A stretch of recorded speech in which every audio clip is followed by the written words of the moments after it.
E a palavra do Senhor está escrita da seguinte forma: porque segundo o seu poder, o que eu mesmo testifico, e ainda acima do seu poder, deram voluntariamente, pedindo-nos com muitos rogos que aceitássemos a graça e a comunicação deste serviço que se fazia para com os santos. E não somente fizeram como nós esperávamos, mas a si mesmos se deram primeiramente ao Senhor, aleluia, e depois a nós pela vontade de Deus. Louvado e engrandecido seja o santo nome do Senhor.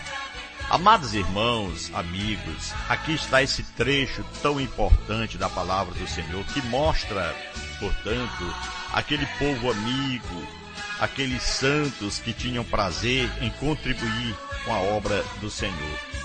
E por que a gente observa que hoje tem tantas pessoas que contribuem não porque tenham prazer, mas porque se sentem obrigados? Então é exatamente isso que nós estamos aqui a tratar, sempre na nossa palavra, segundo do dízimo, nós falamos sobre essa diferença, o dízimo. Podemos observar que diz a palavra do Senhor, os israelitas, lá no Antigo Testamento, receberam várias instruções sobre o dízimo. A lei falava da responsabilidade geral de dar o dízimo, lá em Levítico 27:30. A lei geral foi inserido o dízimo na lei de Moisés. Deuteronômio 14:22 fala também, Deus ordenou que levassem os dízimos ao lugar para ele, naquele lugar escolhido por ele. Deuteronômio 12:6 está escrito.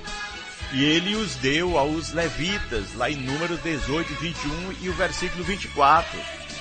No final do Antigo Testamento, Deus ainda cobrava os dízimos do povo, lá em Malaquias 3:10, enquanto a lei continuava em vigor. Antes de sua morte, Jesus Cristo, nosso Senhor, aleluia, falou que as pessoas deveriam continuar sendo fiéis. Está escrito que Jesus disse que o homem tem que ser fiel nos dízimos em Mateus 23:23. Agora, pare para meditar qual seria este homem. Que classe de homens teriam que ser fiéis nos seus dízimos? Seria, portanto, os homens da graça que seguem a Cristo, ou seria o homem que segue os ensinamentos de Malaquias? Em Mateus 23:23, está escrito na palavra do Senhor que Jesus diz, ai de vós, escribas e fariseus, hipócritas. Então pronto, já chamou de hipócritas. A igreja do Senhor é constituída de filhos de Deus, aleluia. Então ele não mandou os filhos de Deus devolverem dízimos, mas sim, enquanto a lei continuava em vigor, antes de sua morte, Jesus falou que eles tinham que realmente darem os dízimos, porque era uma obrigação, porque se tornariam fiéis aos mandamentos de Deus no Velho Testamento. E mesmo assim, a igreja do Senhor, ela veio aparecer do Novo Testamento. Isso aqui não era dízimo para a igreja. Não existe em nenhum ponto bíblico, eu digo bíblico, de Gênesis a Apocalipse, que você encontre uma palavra direcionada à igreja em relação ao dízimo. Lá eram quem? Os israelitas, o povo da antiga aliança, os escolhidos por Deus, os hebreus. Agora, a nova aliança, são constituídas, esta igreja, de homens que eram eles, conforme o que diz a palavra de Deus, homens perdidos, homens os quais Deus não havia enviado Jesus. Jesus foi enviado apenas dos seus irmãos da casa de Israel, conforme Mateus capítulo 10, versículo 6 em diante. Então, mas na nova aliança, que entrou em vigor após a morte do Senhor, do testador, Hebreus 9, 15 a 16, o princípio das ofertas é diferente. O dízimo era uma obrigação e ainda hoje é na lei daqueles que não aceitaram a Cristo. Não, eu aceitei a Cristo, eu sou seguidor de Cristo. Negativo. Quem paga dízimo não segue a Cristo, segue a Malaquias. Não existe esta. O mandamento de Cristo é: curai os enfermos, limpai os leprosos, ressuscitai os mortos, de graça recebeste, de graça dai. Esse é o mandamento de quem segue a Cristo. Agora, quem segue Malaquias: trazei todos os dízimos da casa do tesouro, para que haja mantimento na minha casa, diz o Senhor. Então, está seguindo a lei de Moisés, seguindo Malaquias. Mas quem segue a Jesus não paga dízimo, porque ele segue e é fiel ao seu Senhor em suas palavras, em seus mandamentos. O mandamento de Cristo é de graça. O mandamento da lei de Moisés é 10%. Então siga Moisés e seus profetas, ou então siga Jesus e seus discípulos, apóstolos, com o ensinamento. Primeiro, seguindo Moisés, pagando. Seguindo Jesus, de graça. Então, quando você paga, claro, você não está seguindo a Cristo. E disse o apóstolo Paulo, versículo 4, versículo 5, do capítulo 8, versículo 3, em diante, pedindo-nos, aquele povo ainda pedia com muitos rogos, que aceitássemos a graça e a comunicação deste serviço que se fazia para com os santos. Aleluia. Então o homem aceita a palavra, se entrega a Cristo, depois se entrega ao ensinamento bíblico para que ele seja abençoado por Deus. Porque você sabe ler. Não, mas eu não sei ler. Mas você tem dois ouvidos maravilhosos, quem fez foi Deus, para você ouvir. Apocalipse capítulo 1, versículo 3, está escrito: bem-aventurado que ouve e bem-aventurado que lê e guarda as palavras dessa profecia, porque o tempo está próximo. Então, você ouviu, você está ouvindo. Jesus, quem segue Jesus é de graça. E quem segue Malaquias é de pagamento. Então você não se paga é porque quer se fazer de louco. Você não está dando ouvido à voz do Senhor, o nosso Senhor e Salvador Jesus Cristo. Então se fez de louco. Então, na nova aliança, que entrou em vigor, conforme Hebreus 9, 15 a 16, o princípio das ofertas era diferente. Cristãos davam, sim. Eles davam com alegria e liberdade, conforme a sua prosperidade. 1 Coríntios 16, 1 a 2 está escrito. 2 Coríntios 9, 6, 7, até o versículo 12, 13, está escrito: cada um contribuía segundo propôs no seu coração, não com tristeza, não, mas com alegria, porque Deus ama aqueles que dão com alegria. Não era por tristeza ou por necessidade, mas era com alegria. Então o princípio, nós vemos aqui, atrás das ofertas de hoje, não é a cobrança de uma porcentagem específica de dízimo, significa 10%, mas a decisão de se entregar a Cristo, segundo Coríntios 8, 3 a 5, que nós fizemos a leitura. Aquele povo tinha vontade de se entregar, eles entregavam, porque segundo o seu poder, o que eu mesmo testifico, disse Paulo, e ainda acima do seu poder, deram voluntariamente, pedindo-nos com muitos rogos que aceitássemos a graça e a comunicação deste serviço que se fazia para com os santos, e não somente fizeram como nós esperávamos, mas a si mesmos se deram, primeiramente ao Senhor, e depois a nós pela vontade de Deus. Então essas pessoas se entregavam ao trabalho, não como no princípio, dando dízimo, mas sim com as suas ofertas. Esta é a palavra do Senhor. Hoje muitas igrejas pregam a obrigação do dízimo, mas o Novo Testamento claramente diz que a cobrança do dízimo era mandamento da lei. Lembremos-nos que está escrito em Hebreus capítulo 7, versículo 5, que diz assim: ora, os que dentre os filhos de Levi recebem o sacerdócio têm mandamento de recolher, de acordo com a lei, os dízimos do povo. Observe que está escrito em Hebreus 7,5, ora, os que dentre os filhos de Levi receberam o sacerdócio, têm mandamento de quê? De recolher, de acordo com a lei, os dízimos do povo.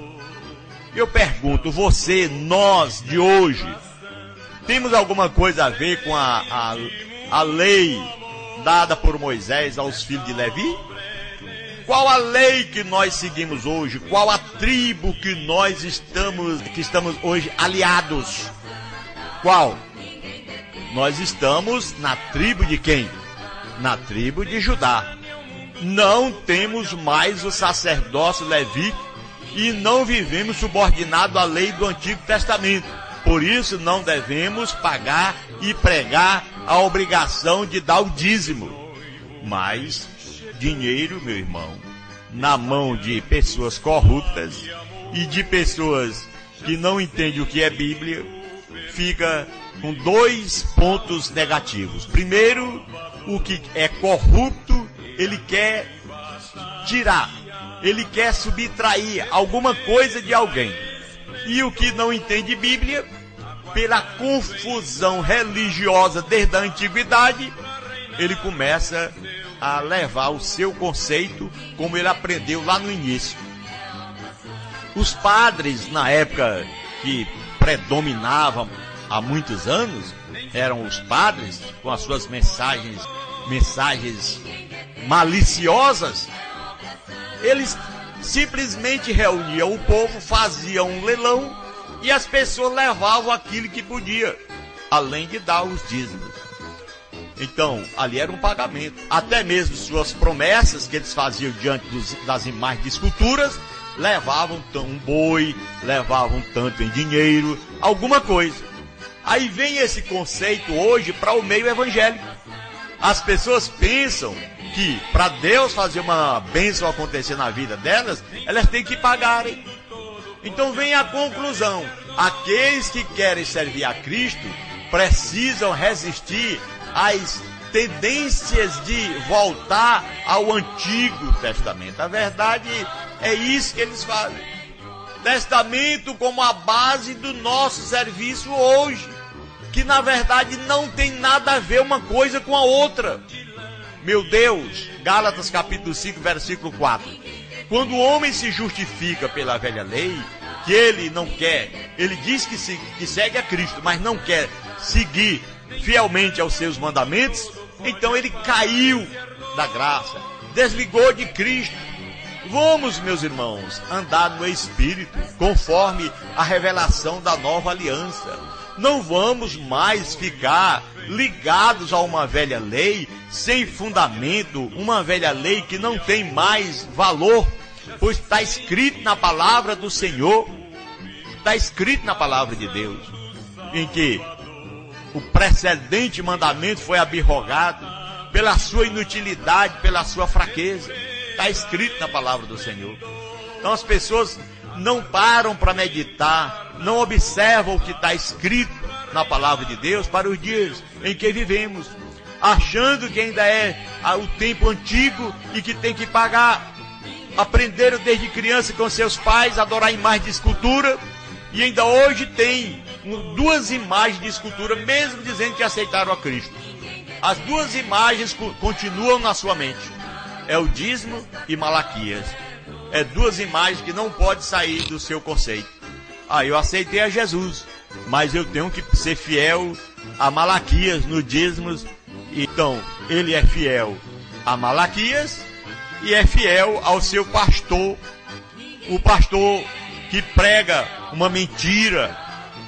Nós estamos prontos a discutir esse assunto, que seja em qualquer conceito, em qualquer lugar, qualquer momento, mas quem é capaz de vir nos desafiar para isso? Quem? Por quê? Porque eles mesmos conhecem a verdade, mas não querem praticá-la. Eles querem continuar como? Exercendo e praticando, falando a mentira, para enganar o povo e viverem uma vida em desacordo com a palavra de Deus, mas satisfaz o seu ventre. Esta é a situação que nós vemos hoje em todos os conceitos religiosos maiores. Igrejas grandes, que na verdade não são igrejas, são apenas indústria, fabricando pessoas dentro desse conceito para se tornarem o quê? Ladronas, ladrona dos seus filhos, ladrona da sua família, ladrona da sociedade, que dizem serem eles formados, teólogos, que têm conhecimento. E como disse Paulo, no capítulo 2 do versículo 17 de Romanos, ele ensina os outros, mas não ensina a si mesmo. Eles dizem que não se deve furtar, mas eles furtam. Eles dizem que são professores para ensinar as pessoas a não andarem no erro, mas eles não deixam o erro. Isso é lamentável. Quando nós vemos que a palavra de Deus, ela é uma palavra digna de aceitação, porque é uma palavra como uma espada de dois gumes, que corta, que vai até juntas e medulas, e é apta para discernir intenção e pensamento de coração. É uma palavra viva. Então, quem fala? A própria palavra. Quando? Quando nós damos ouvidos e quando nós a praticamos, obedecendo o ensinamento de Jesus. Nada de vivermos uma vida de conformidade com o nosso preceito, com os nossos conceitos, mas sim conforme a vontade de Deus. E assim, meus amados irmãos e amigos, nós vivemos esses últimos tempos aqui na face da terra, sofrendo as consequências de desobediências, homens desobedientes. Jesus diz: por multiplicar-se a iniquidade, o amor de muitos esfriaria, e haveria fome, guerra, peste em vários lugares. Olha a situação que estamos vivendo ultimamente. Não essa maldição diabólica hoje é diabólica. Essa maldição é o dízimo, é uma coisa diabólica, não é de Deus. É tão diabólico que se você quiser fazer uma arca para se salvar do dilúvio, você também está fazendo uma coisa diabólica, porque apesar que foi de Deus, mas não é mais, Deus não está mandando. Apesar que o dízimo foi de Deus, não é mais, Deus não está mandando. Então qualquer coisa que vai além dos mandamentos do Senhor, para que você venha agradar a Deus, você não agrada, você simplesmente vai ficar muito mais distante de uma situação diabólica, porque você não é louco, você não tem um juízo fora da cabeça, seu cérebro, você tem forma de raciocinar, principalmente aqueles que se dizem pastores. É lamentável. Que Deus tenha piedade e misericórdia em o nome de Jesus. Então vamos orar ao Senhor por nós e por essas pessoas que precisam de paz, porque tantos que tem aí que ainda não compreenderam o que é a obra do Senhor. Isso é lamentável.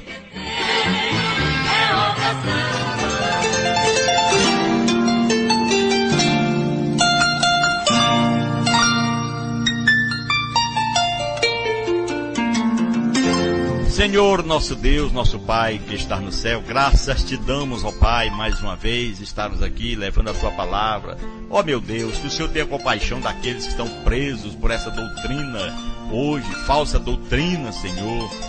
Meu Deus, tenha piedade, Senhor, liberte essas pessoas que estão aprisionadas, sem compreenderem a tua verdade. O inimigo tem cegado elas. Senhor, faça grandes obras, grandes bênçãos do céu acontecerem na vida de cada um. Abençoa de uma forma especial. Te peço e agradeço por tudo e por todos, meu Pai, em o nome de Jesus que vive e reina eternamente. Você que está orando conosco, diga amém e diga graças a Deus. Que Deus, na sua infinita misericórdia, tenha falado aos nossos corações.